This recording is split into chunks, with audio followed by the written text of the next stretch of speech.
各位观众朋友，大家好，欢迎收看新闻543国际时事分析节目。今天这期节目，我们要带大家来分析以色列的国内政治情势。那我们看到以哈冲突呢，从去年10月7号，哈马斯攻击以色列到现在为止，已经超过7个月了。那这个7个月的时间发生了非常多的事情。我们今天从以色列内部来看，我们第一个看的点就是说以色列的国内情势。那这个以色列现在的总理纳坦雅胡啊，他在去年发生这个以哈冲突之前呢，他其实在国内就引起非常大的争议，因为在那之前呢，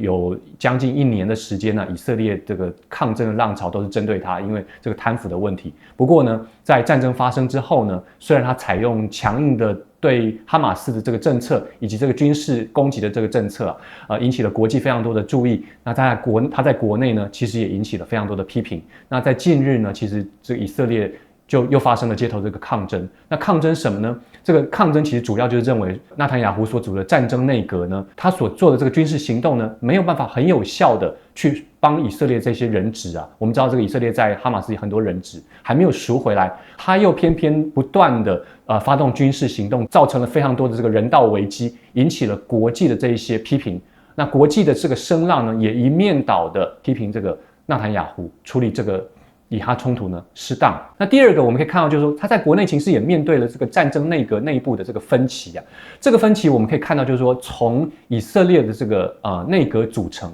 可以看出来，因为以色列我们知道它是内阁制的国家，而且它的选举制度它是采用这个比例代表制。所以在这样子内阁制有比例代表制的这个国家呢，非常容易产生多党制。以色列其实就是零散的多党，所以它一旦要组建起一个政府，要过半数的这个国会的政府啊，一定都是联合政府。那联合政府内部呢，其实有非常多不同派别的人。那尤其在这一次的这个战争内阁当中呢，它就出现了分歧了。纳坦雅胡这边的这个方向呢，其实是认为说我们要对于这个拉法这个哈马斯进行进攻，强硬的这个政策，一定要完全的军事占领加萨走廊，把这个哈马斯歼灭掉。那这个强硬的政策引起了他这个国防部长这个加伦跟他同党派利库党同党派的这个反对。那加伦认为呢，这个纳坦雅胡没有办法很好的赎回人质，而且他也没有办法处理好跟这个哈马斯的冲突。那这个加伦所反对的提供的这个反对意见呢，得到了一个非常重要的反对党领袖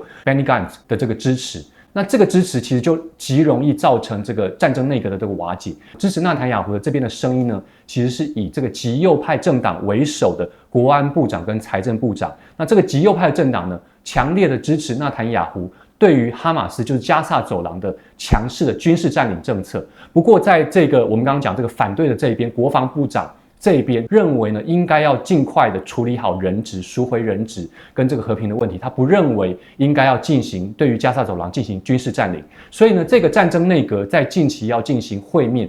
这个战争内阁会不会瓦解，会不会重组呢？这是我们值得观察的一个部分。那这是以色列的国内情势。那我们看到这个以色列的国际情势也面对非常纷乱的这个状况。首先，我们来看到这个美国跟以色列的关系。这个其实啊，这个谈到以色列的国际关系，最重要的一定就是美国跟它的关系。美国在以色列1948年建国以来呢，是第一个承认以色列作为独立国家的国家。那美国作为一个长年以来，从1971年到现在为止呢，都对以色列提供了长年的军事跟经济的这个援助。我们可以看到这个非常清楚的这个比例啊，从以前到现在，从1970年到现在都是居首位的，也就是美国对外援助第1名的这个国家就是以色列。在近年来，由于这个中东冲突的这个紧张情势升温啊，美国它对于以色列的军事援助这个直线上升。所以呢，我们可以知道，这个以色列和美国这个在经济跟外交跟军事的关系上面都有非常密切的合作。美国甚至也提供了它非常多的武器。我们可以看到，这个拜登政府呢，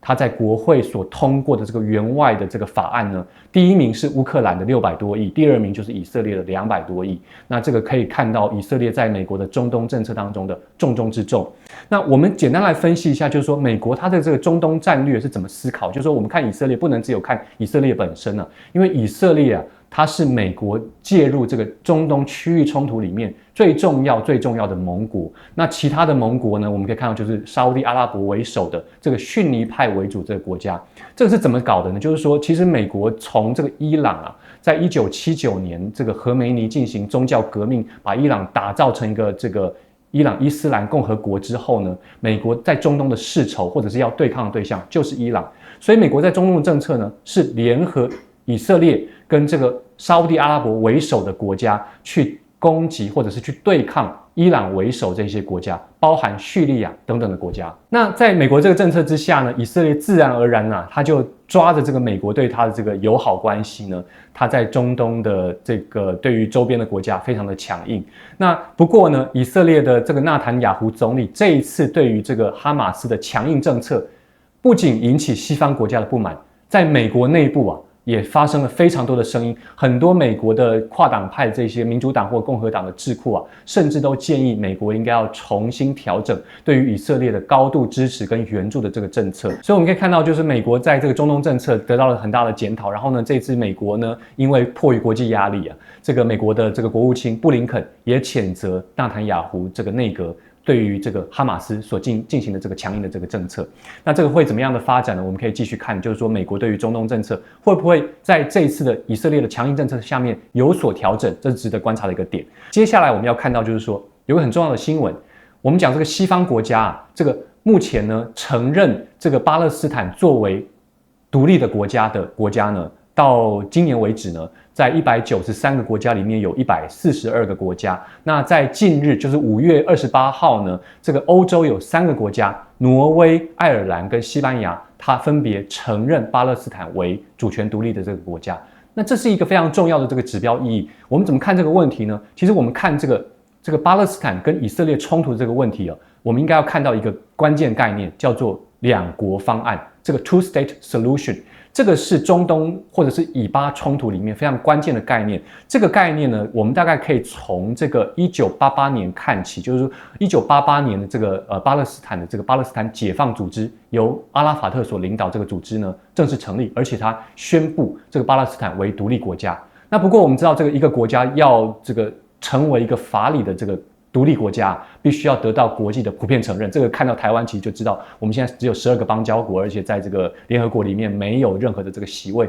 就会看到就是国际地位呢是因为被承认而得到的这个主权法理上的这个独立。所以这个巴勒斯坦也是这个样子。那不过巴勒斯坦走得比台湾还要前面就是说它现在有142个国家承认它是主权独立的国家。另外在联合国当中呢，它也是非会员的这个观察成员国。那这一次的挪威、爱尔兰跟西班牙承认它做主权独立的国家，这个象征的意义就是在告诉世界的强权，以美国、英国这些还没有承认巴勒斯坦为国家的这个强国正是一件事情，就是说你们不能够在对于以色列过度偏袒，然后呢，对于巴勒斯坦的这个弱势呢，过度的这个视而不见。所以呢，这些以西方的小国为首的国家的承认呢，也象征着一个意义。像爱尔兰他的总理就发表声明，就是说，爱尔兰在过去的这个岁月当中呢，也是争取从大英帝国那边独立出来，所以他经历了一个解放、解殖民的这样的一个抗争。那这些从别的国家母国脱出而独立的国家，对于巴勒斯坦的问题呢，都抱持着高度同情的这个态度的。所以我们可以看到，就是说世界上现在有一个趋势，就是因为呢以色列的对于巴勒斯坦或者是哈马斯的强硬措施，导致很多西方国家逐渐的改变对于巴勒斯坦这个态度。所以这个会怎么发展，我们可以继续往下观察。那再来我们可以看到另外一个重要的新闻，就是说这个国际法院ICJ 国际法院裁定呢，这个以色列呢违反种族灭绝公约，在这个加萨走廊所进行的这一些攻击的措施，造成了人道危机数十万人流离失所，然后呢这个食物短缺，这个发生饥荒跟这个缺水这个问题所以联合国正式发出这个裁定呢，就是说它呢应该要停止，就是说以色列应该要停止在加萨走廊这个军事行动。那这个是 ICJ 就是国际法院所裁定的这个结果。那另外一个呢叫做国际刑事法院。那这个国际刑事法院叫 ICC。这个国际刑事法院它其实是不具有实质的拘束力除非你是成员国不过以色列现在不是成员国只有巴勒斯坦是成员国。但是国际刑事法院是针对刑事追诉。我们刚刚讲这个 ICJ 国际法院呢，它就是南非提起诉讼，认为以色列违反种族灭绝公约。那现在这个 ICC 呢，这个国际刑事法院呢，就是有一个国际刑事法院的检察官呢，他对于以色列的领导人提起了战争罪跟反人类罪的这样的一个罪行。不过现在这个问题呢，还要进行数个月的这个审理。不过这个 ICC 就是说这个国际刑事法院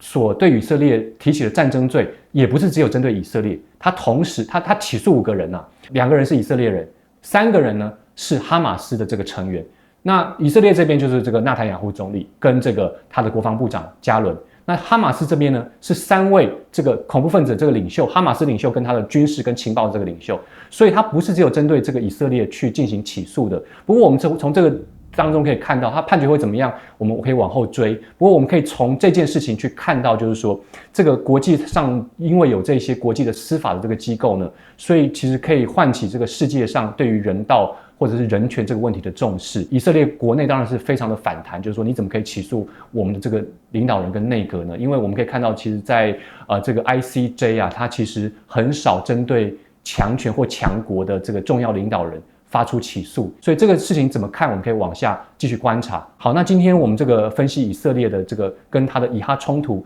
中东局势，我们今天这期节目到这里为止，我们下次再见。本集感谢宠喵便利店赞助播出。